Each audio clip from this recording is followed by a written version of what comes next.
Well, welcome to a short clip of Cooking with Chef Bryan. I am joined with my good friend Alicia Richmond from Chic on a Shoestring, and it's really fun to have you with me because we are going to Italy. Yes, we are. We did this tour last year and we had such a great time that we decided to do it again. Yes. It's just going to be a little bigger, a little better, but why not, right? Why not? It's Exactly. Italy. And we're even going somewhere different than we went on our tour last year. We've Why added would a that new... be, darling? Well, because I love Bryan so much, we added a new stop. For those of you who don't know, Bryan is a trained opera singer. That's right. So I decided we should go visit Lucca, which is in the Tuscan region, and it's the birthplace of who? Puccini. Perhaps Yeah. you've heard of him. Big time composer. Yeah, so we're going to visit Lucca and have a little opera lesson maybe from Bryan. Yeah. But also hear more about Puccini. But that's just one of the many stops that we're going to be experiencing on our tour of Italy. From Rome all the way through Florence and Pisa up into Venice. Yeah, we work our way all along from Rome all the way back through And the Venice. thing I love the most as a chef is the food. The food is the simplest thing in the world there in Italy. And some of it is just seriously olive oil and Parmesan cheese. I know, it's simple. And delicious. And Bryan knows that I am a little picky when it comes to food. But in Italy, I love everything. The food is amazing. Of course, because my background is in fashion and I'm a stylist. And Italian. And an Italian. Yes, you are. I have a lot of relatives that live in Italy. You have a cousin that's going to show us around Florence. Yes, I have a cousin. Very special cousin. Yeah, I have a cousin who now I know why I do what I do in fashion, because my cousin who lives in Florence, who you'll meet if you come with us, she worked for the Gucci family. Small They're little a fashion small label in Italy. Anyway, she's a lot of fun, and not only will she show us some of the fashion, but she knows a lot about the history because she is a true Florentine. Well, not only worked for him, but worked for him for what, 20 years. Yeah. So, I mean, she knows the family intimately. Very, very close with the Gucci family and a lot of other designers too that she's mingled with. Well, I want to show you a really simple pasta dish that was one of my favorites. It's inspired by all of my food friends over in Italy. And it's going to start with, of course, I have some boiling water here, and I'm going to just add in some pasta to the water here, Alicia, and we're going to get that cooking. And while that's cooking, I think that we should watch some of our favorite Italy scenes.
Well, I certainly hope you enjoyed seeing a little bit of our Italy, because truly it is amazing. And the villa that we do the cooking class in, it's and absolutely dinner, incredible. oh. I mean, there's just nothing like having our evening at the villa from the 13th century. It's just, and it's still a working villa. Oh yeah, what's a vineyard, and the Corsini family. The Corsini family. Mm-hmm. Now, the cool thing about the Corsini family that you may not realize is the Pope waved his magic scepter. I don't know what that would be called back in those times, but anyway, they were royalty, and so it's still in the same family. So they would still be considered Tuscan royalty, because Tuscany was its own country at that point. Time. And so we were served by a Tuscan prince, and he was absolutely adorable. And so it was a very fun talking point for us. Not only that, but we enjoyed each other's company. We got to watch you in the kitchen doing a wonderful cooking class. I mean, you just won't see that on any other tour. That's what's special to us. And the thing, I have to talk about the plates, because I don't know if you noticed, there was a stack of plates behind me, and I went to grab one of those plates, and the liaison there in the kitchen, kind of just the help with helping me in that. She was a little nervous, and I couldn't figure out why, and now I know. And now you know. She said, now be careful. Those are the original plates of the villa. And I'm just like, oh, my word. What are these doing out there? She goes, no, they're to use. And I'm like, no, they need to be in a museum. So Bryan was extra careful, and he didn't break anything. Thank goodness. That was her. I was shaking just a little bit. I know. But the nice thing about the food in Italy, it's so simple. And I wanted to show you, when we went away first, we were cooking the pasta. We started our pasta. I've already cooked it. I've drained it. I put it back in the pot here. And I want to just build this very, very simple dish with some fresh basil from my garden. And so when you do basil, all you want to do is use the leaves of the basil, because the stems are too fibery and you don't want to chop those up into them. So just take the leaves right off of there and just do that. So I'm going to let you do that. And these have been in oil, and so they have a little bit of that flavored, delicious oil already on them. So and one thing I wanted to mention too is, you know, even if you've never been to Italy or you've been to Italy many times, one of my favorite things to do is to explore. And I am not a foodie like you are, but in the many times I've been there, I've never had a bad meal. And you are so picky. I am so picky. So that's really an accomplishment. It is an accomplishment. She actually enjoyed it. This is some freshly prepared basil that I have made, and I have some in the fridge. So I'm just going to add a little bit of the basil. It has some almonds in there, a little bit of black olive, the basil. It has olive oil, a little salt and pepper, and Parmesan cheese. And I'm going to toss this all together, just like that. Okay. And then I'm going to add in a delicious, high-quality olive oil. And this is important. This would be a great time to use an extra virgin olive oil because of the flavor. And so I'm just going to drizzle some extra virgin olive oil right into there and get that mixed up. Now, I wanted to mention that one of my favorite places to get olive oil, and I bring it home every time I visit Italy, is in a little hill town called San Gimignano. My new favorite town. It's my new favorite town. In Tuscany, by Siena.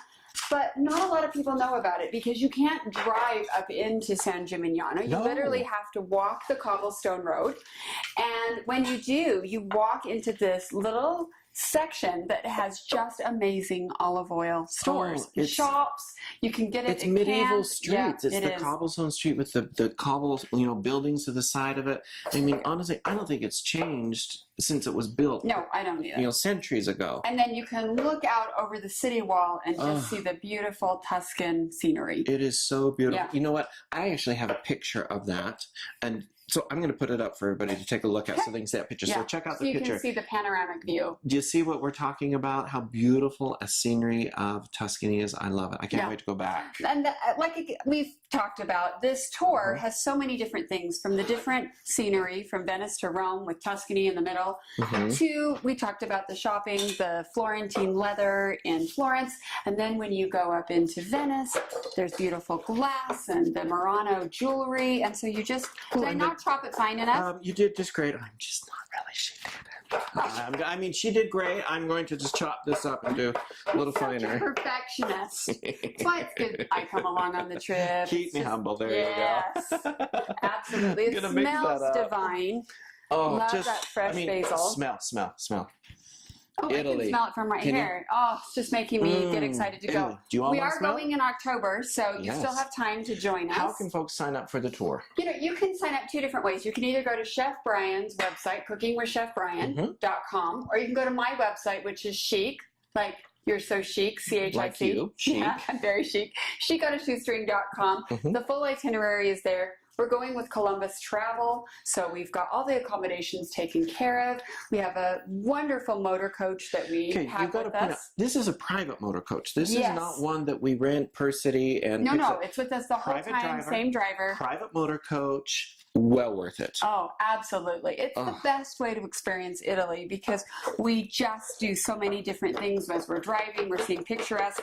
We'll go and have an adventure, which I love as we come outside of Rome, and we're going to Orvieto, which is where this Parmesan cheese is from. It's the best. It is the best. Yes, so it's another little hill town, and you take a funiculare, which is a tramway. Yeah. We'll go up to the city, and then you get to really see the Italians working.